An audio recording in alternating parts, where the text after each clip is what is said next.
with that. So 34 is going to be the first one that we start with today.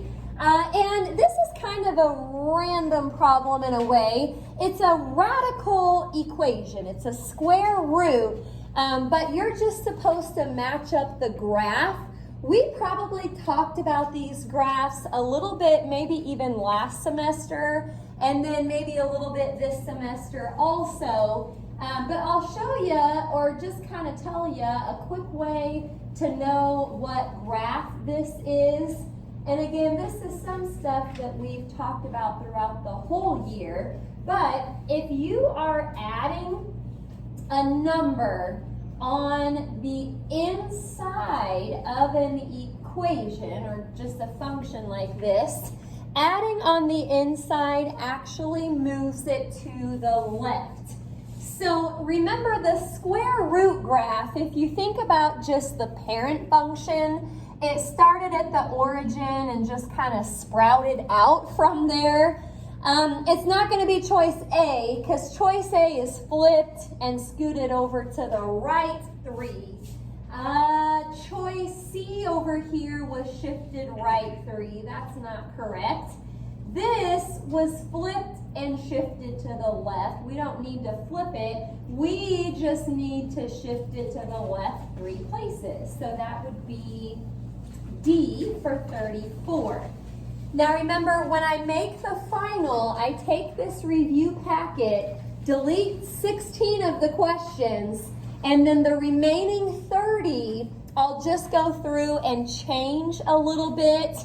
You know, one thing that I could do here that would make a really big difference is I could change that plus to a minus, and then it would have to go to the right 3 places. Or if I threw a negative out front here, that would actually flip it, and then you would have to shift whichever direction.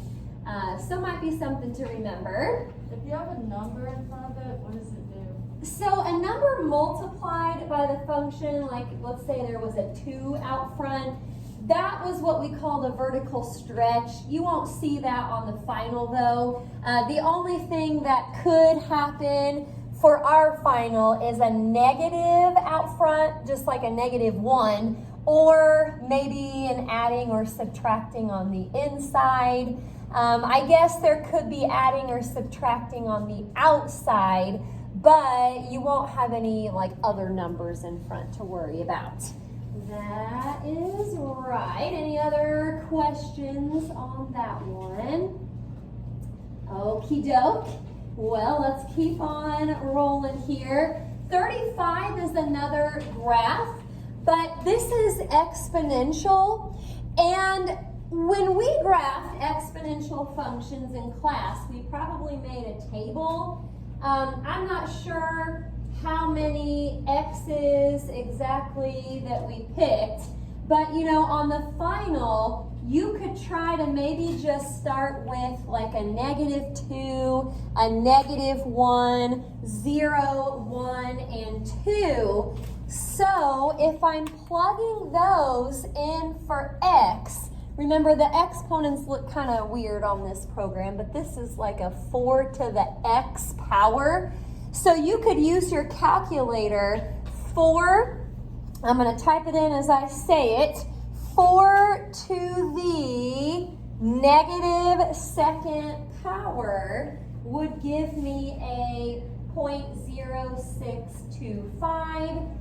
4 to the -1st power should be a 0.25. 4 to the 0 is 1. 4 to the 1st power is 4, of course. And then 4 squared is 16. Now the graph choices don't actually have like the points, you know, where they are, but you can pick out some nice points. First of all, -2.0625 should be just above the x-axis. That kind of rules out a couple of them. -1.25, it looks like as the x's get bigger, the y's are also getting bigger. So that kind of narrows it down to maybe these graphs, but I know it can't be B because it doesn't have these first couple values over here above the x-axis. I think if you match up those points in the table, it should look more like choice D. This one has been flipped, so there would have had to have been a negative out front for that to work. It looks like this one was shifted up 4, so there'd have to be a +4 on the outside for that one to work. Those are just some things you can look at to help you narrow it down. Okie dokie, I'm going to keep on going here. So like I've been saying, stop me if you have any questions. We are getting into logarithms here, and I may come out to the side and put a few formulas that would be good to have on your cheat sheet. Remember, a full cheat sheet, 2-sided for the final. So let's maybe do this over here. We had logarithmic form of just a common log.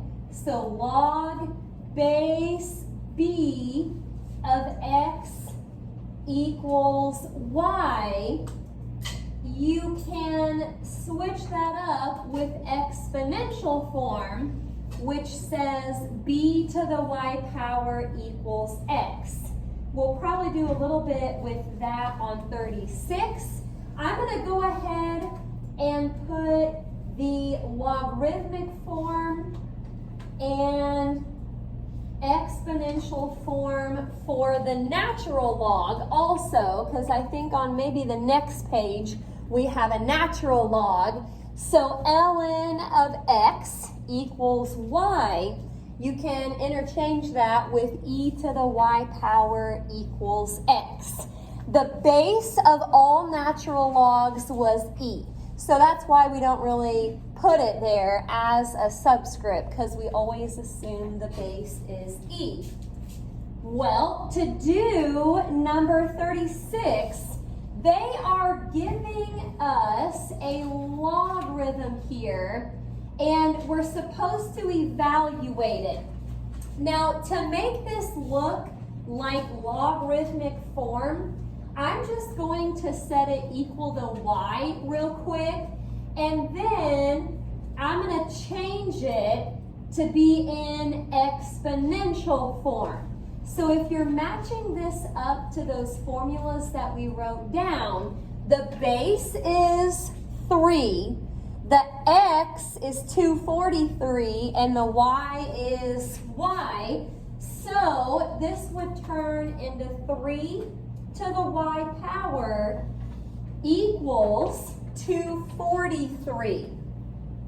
Okay, now at this point, I'll probably just take my calculator and start trying out a bunch of numbers. I know 3 squared is 9, 3 to the third is 27. You can try 3 to the fourth, but that's 81. 3 to the fifth power, that is 243. So choice A is what we'll do on 36. Okie doke. Now 37, we're actually going to use some properties of logs. You should have those in your notes if you still have your notes from our logarithm chapter. I'll have to go back and look at which section that was. But basically, there's 3 properties of logs. We had the product property, which was when there was a plus sign. Hi, Mr. Carey. What are we learning about? Oh, just reviewing for our final next week. Ooh, big stuff. You just showing off your pizza or what? I mean, I didn't even realize I had it. Yeah. Darn it. Looks pretty good. So what we got a little, oh boy. Logarithms. Not just, good luck. That's all I can say, just good luck. Good luck, I would go. I think I would, here's the deal, I would rather weed eat the entire front lawn than have to take math. Mr. Carey, that hurts. Well, you know what, though, if I had Miss Street, it'd be a whole different deal. Oh, okay, all right, there you go. You redeemed Seriously, yourself. whole different deal. Whole different. You know what, I think I had geometry in this same class. In here? Yeah. Wow. And I'll be honest, the only assignment I ever got an A on was Yonder Tree. You ever heard of Yonder Tree? We had to like No. find the distance. It was actually the distance to a tree that was on top of the hill. Yonder tree. Yeah. That's hilarious. We had to figure the distance out. And go figure, it was like a hands-on project. I got an A. Well, so you're a Everything else? hands-on learner. I hope that passed. All right, well, good talking. Good luck. All right. Well, anyhow, the logarithms. Let's go back to our properties. 37's got a minus sign in the middle, so maybe I should start with that one. Anytime you had a minus between two logarithms, that was the quotient property. I may just kind of circle that and then put quotient up here so you remember. While we're at it, we don't have it in this problem, but if there was a plus in the middle, you would use the product property. Product was plus. We also had a power property. Now actually, the power property is going to be the first thing that we want to do here. So I'll just remind you how this works by showing you. If you look at 4 log of x, the power property says if there's a number in front of your log, you can pull it up to become a power. So 4 log of x is actually the same as log of x to the 4th power. I'm going to leave the minus for now. I'll come back to the quotient property here in a second. So power property again in the back, I'm going to pull the 6 up. So it's log of x plus 2 to the 6th power. So again, the minus in the middle means quotient. Let's keep going with that. I'm going to put log in front. And remember, whatever they give you first, that has to go on top of your quotient. And then whatever they give you second, that will go on the bottom. Okay, now unfortunately on this one, log of x to the 4th over x plus 2 to the 6th, it's not A, B, or C, so we're going to have to go with choice D, none of those. Now remember, a small change that could make a big change really would be like if I changed that to a plus, you would want to multiply x to the 4th and x plus 2 to the 6th. That would actually turn it into choice B if it was a plus sign. So anyhow, just try to remember how to work with all 3 of those properties. Okie doke, I'm going to keep on going here. Number 38 is another property kind of problem. We can probably do this one real quick. Now we are trying to expand. So log base 3, I'm going to just ignore that part for a minute. I'm looking at what I'm taking the log of. 11 p to the 3rd power. Let's go ahead, since this is basically 11 times p to the 3rd, let's separate that with a plus. Remember, the product property uses a plus sign. Now, the only other thing we could probably do is use the power property to move the 3 out front. So I'm going to go ahead and scan through my choices here. We're looking like choice C. Log base 3 of 11 plus, by the time we pull the 3 out front, 3 log base 3 of P. Okie doke. So, properties on the last couple. Now we're getting into a couple problems where it's a logarithmic equation that we have to solve. So I still may actually use some of those formulas that we wrote down earlier. Do you remember what the base is on one of these common logs if you don't see it? It is 10. Very good. So on 39, let's go ahead and start by just rewriting it in exponential form. Again, I don't see a base, but I'm going to assume it's 10. So b is 10, 4x plus 10 is the x, and then the 3 is y. So it'll say 10 to the third power equals, there we go, 4x plus 10. Now I'm going to just kind of verbally explain how you would solve this on your calculator.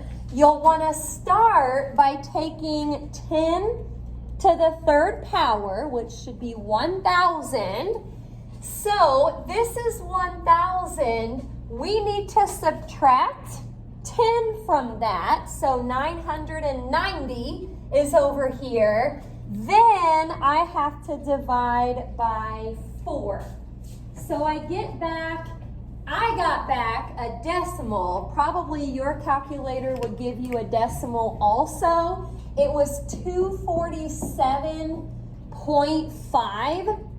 So it looks like I see just one fraction actually. If you wanted to go ahead and take 495 divided by 2, you could test that out on your calculator, and that should be 247.5. So that's the same thing. We're going to call that B. Okie doke. Number 40 is one that I'm going to leave you guys to finish. I will help you put it into exponential form, and then I'll leave it for you guys to finish later. So this is a natural log. I'll try to squeeze this in right under it. When you write it in exponential form, base is e, the 8 is y, and 2x minus 1 is x.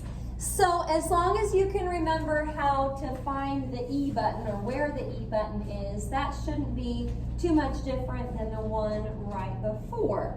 So I'll let you guys finish that one. Okie doke. 41 is a good one to do together. Make sure you're with me. Probably you'll have some extra time at the end to get that finished.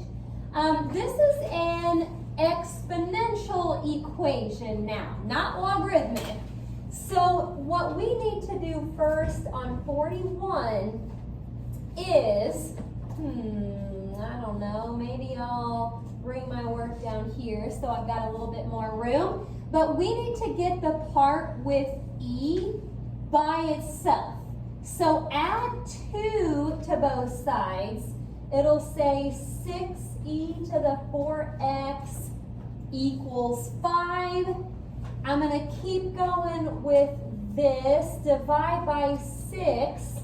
I didn't save myself much room, but I'll keep going off to the side here. Now it says e to the 4x power equals 5 over 6. So I get to this point, and remember we're trying to solve it for x, and x right now is in the exponent, and that's the problem. Anybody remember what we'll have to do next here? Kind of hard to remember, but remember ln and e cancel each other out. So we're basically going to take the natural log of both sides. Take the natural log of both sides. So like I said, ln and e drop out. Now here's what I'm going to do on my calculator. I'm going to type in natural log of 5 divided by 6. I'm going to hit enter so I don't do anything wrong with my parentheses. But then take that number on your calculator screen and divide it by 4 because it was 4x. I'm going to catch up here to kind of show you what these numbers were. ln of 5 divided by 6, if I could type it into my calculator, there we go. That was like a negative 0.1823, blah, blah, blah. But again, we have to still divide by 4. So, taking that divided by 4, I've got a negative 0.04, and I'm going to say 6 because it said round to the nearest 1,000. That is choice D. So number 41 is D. Okie doke. 42 is one that I'm going to leave for you guys to finish. We just learned this stuff, so my hint on 42 is just to factor and cross out. That's pretty much all you got to do. Factor the top part, you should have something crossed out, and then that's about it for 42. So I'll leave that one for you to finish. I do want to do 43 together. It's the kind that has just the random variables and we have to simplify. So you're kind of just looking at your diagonals in this problem. And I don't know, maybe I'll look at this diagonal first. It doesn't look like I can do anything with the 10, but both of these parts here have h's. It's h squared on bottom, h to the 5th on top. You can divide both of those by h squared. H squared divided by h squared is just going to drop out, and then h to the 5th divided by h squared, that would still leave you with h to the 3rd, or h cubed. Okie doke.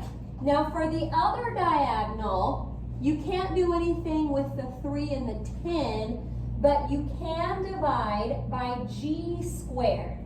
That drops out, that turns into g cubed. So look at what you have on top, 3g cubed h cubed. That may, yeah, that actually kind of does it right there. The only choice that has that on top is A, but you should always check the other parts. 10 times 10 on bottom is how we get the 100. So 3g cubed h cubed all over 100. Okie doke. Well, last side here, and I'm going to do these next couple with you here. Actually, 44 is another one where we'll probably have to factor and then cross some stuff out. But the first thing I notice is the division symbol. Got a lot of room over here. So what I'm going to do first on 44 is keep, change, and flip. So I have not factored anything yet. Again, all I did right there was a good old keep, change, flip. So I've got everything where it's supposed to be, but now is the time I need to factor. Okie doke. I'm looking at the first fraction. The top of that should be a difference of squares. So x plus 4, x minus 4. The bottom, well, nice factoring down here. Both signs are plus. Be careful with your number choices. It's not 6 and 1, because both signs have to be plus. That would add up to 7. You'll want to do a 3 and a 2 down there. No particular order. Okie doke. A lot of factoring here. Top of the second fraction, x minus 4, x plus 2, or you might have x plus 2 first and then x minus 4. And then the bottom looks to be maybe an x plus 4 and x plus 1. If you're wondering how I came up with all of those, that was just a nice factoring. 2 numbers that multiply to the last term and add to the middle. So now's the fun part. You can cross stuff out on the diagonals. You can also see if there's anything to cross out up and down. I notice x plus 4, x plus 4, x plus 2, x plus 2. You can't cross out the x minus 4s because they're not on opposite sides. They're actually both on top. Now, probably what we would do in class is just go ahead and put x minus 4, x minus 4, and then the bottom would be x plus 3 times x plus 1. None of the choices match up exactly to this, but that's because they've written the top part a little bit differently. Instead of putting x minus 4 times x minus 4, the choices just wrote it as, this is choice C here that I'm looking at, it just wrote it as x minus 4 squared. So don't let that confuse you. That'll just be choice C. That's what we've got left.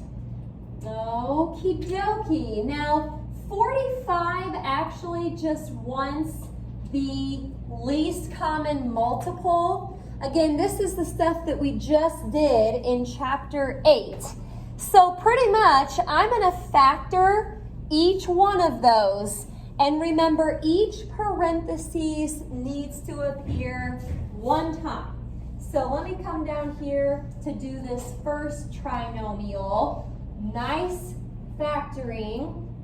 Both signs are negative.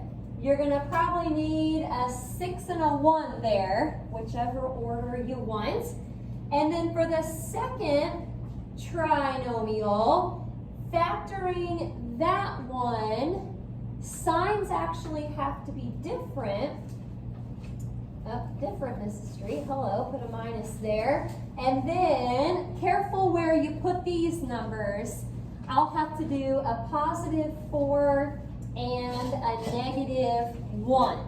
Again, each parenthesis needs to appear one time, so you do not have to repeat the x minus 1. Just put it once. I'm scanning through. Now remember, it doesn't have to be in the very same order that we got. The parentheses could be rearranged a little bit, but actually it is exactly what we had, just a coincidence. That is choice A. Okie doke. So 46 is going to be the last one that I leave for you guys to do. What I'll tell you about this one is you need to factor the bottom of that second fraction, and then you'll have to get common denominators. Okay, so you are adding here. That's why we have to get common denominators. You're not really crossing anything out. Again, that's all chapter 8 stuff that we just learned about.